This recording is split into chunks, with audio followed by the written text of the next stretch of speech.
مبطلات روزہ ایک ایسا موضوع ہے جو بہت اہم موضوع ہے۔ انسان جو ہے وہ پورے رمضان محنت کرے اور ان مسائل سے لا علمی کی وجہ سے کوئی ایسی غلطی کر جائے جس کی وجہ سے اس کے سارے روزے باطل ہو جائیں، یا صرف ایسے باطل ہوں کہ صرف قضا لازم آ جائے اور ایسے باطل ہوں کہ کفارہ لازم آ جائے، تو بہت بڑی سختی اور پریشانی کا سامنا کرنا پڑ سکتا ہے۔ اور معذرت چاہوں گا، آج کل کا جو زمانہ ہے اس کے اندر تو ہم یہ بھی نہیں کہہ سکتے کہ یہ جاہل قاصر تھا، جی، یعنی ایسے وسائل نہیں تھے کہ علم نہیں حاصل کر سکتا تھا۔ یعنی آج اتنے وسائل فراہم ہو چکے ہیں کہ کوئی بندہ اب یہ بہانہ نہیں کر سکتا کہ میرے لیے کوئی راستہ نہیں تھا، کوئی وسیلہ نہیں تھا کہ میں علم حاصل کر سکوں۔ جی، اب ٹیکنالوجی اتنی ایڈوانس ہو گئی ہے کہ ہم سب کو معلوم ہے کہ تمام مراجع کی ویب سائٹس ہیں، کوشچن آنسر ڈفرینٹ لینگویجز میں آپ کر سکتے ہیں، بھیج سکتے ہیں۔ اس لیے آج کے زمانے میں اگر کوئی یہ عذر بیان کرے کہ میں مسئلہ نہیں جانتا تھا تو قابل قبول نہیں ہے، تو اسی کی وجہ سے وہ مشکلات میں پڑ سکتا ہے۔ اس لیے ہمارے فرائض میں سے کہ وہ ضروری مسائل ہم سیکھیں اور انشاءاللہ آگے بڑھیں۔ تو موضوع جو ہے ہمارا مبطلات روزہ کے حوالے سے، مبطلات روزہ میں بہت سارے ایسی چیزیں ہیں کہ جن سے روزہ باطل ہوتا ہے، لیکن پہلا عنوان کھانا پینا ہے جس کو ہم ڈسکس کرنا چاہیں گے، اور اگر ٹائم نے گنجائش دی، وقت میں گنجائش ہوئی تو ہم اگلے موضوع کی طرف بڑھیں گے کہ جس سے روزہ باطل ہوتا ہے۔ تو کھانا پینا ظاہر بات ہے کہ روزے کا جو سب سے اہم چیز ہے کہ ہم نے فجر کی نماز سے لے کے جیسے کہ ڈسکس ہوا مغرب تک جو ہے وہ کھانے پینے کو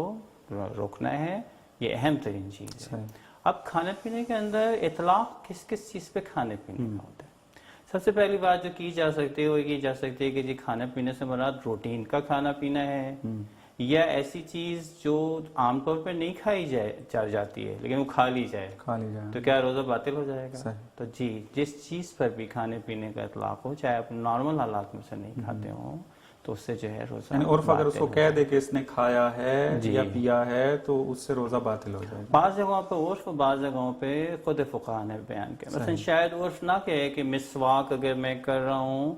اور اذان ہو گئی ہے اور مسواک ملا ہوا تھوک میں نگل لوں تو یہاں فقہاء بیان کرتے ہیں روزہ باطل ہو جائے گا، کیونکہ یہ صرف تھوک نہیں ہے بلکہ تھوک میں کوئی چیز ایڈ ہوئی ہے اور وہ مسواک کے اجزاء ہیں،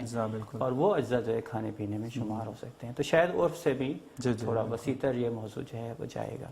اسی لیے مبطلات روزہ میں اچھا اس کے اندر دوسرا موضوع جو ہو سکتا ہے، کیا کھانے پینا جو ہے وہ جان بوجھ کے ہو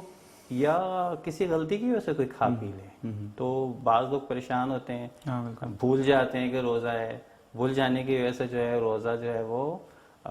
کھا پی لیتے ہیں اور پھر کہتے ہیں کہ ہمارا تو روزہ گیا، تو پھر ہم دوبارہ کھا لیتے ہیں۔ ان کی اطلاع کے لیے عرض ہے، یہاں پر جو مراد ہے جان بوجھ کے خدا کی امر کی نافرمانی کرنا۔ ان میں سے اکثر مسائل میں جب سزا کی بات آتی ہے یا کفارے کی بات آتی ہے تو موضوع جان بوجھ کے جو ہے وہ ضرور یاد رکھیں کہ اگر جان بوجھ کے کریں گے تو کفارہ لازم آئے گا۔ بہت سارے یعنی شعور رکھتے ہیں، پتہ ہے کہ روزہ ہے، کھانے پینے سے باطل ہو جاتا ہے اور پھر جان بوجھ کے کھا لیتا ہے۔ جی بالکل ایسا ہی ہے۔ تو یہاں پر اگر کوئی غلطی سے کھا پی لے، مکمل کھانا کھا لے، مکمل طور پہ جی بھر کے رچ کے جو ہے آپ کی زبان میں پانی پی لے، وہ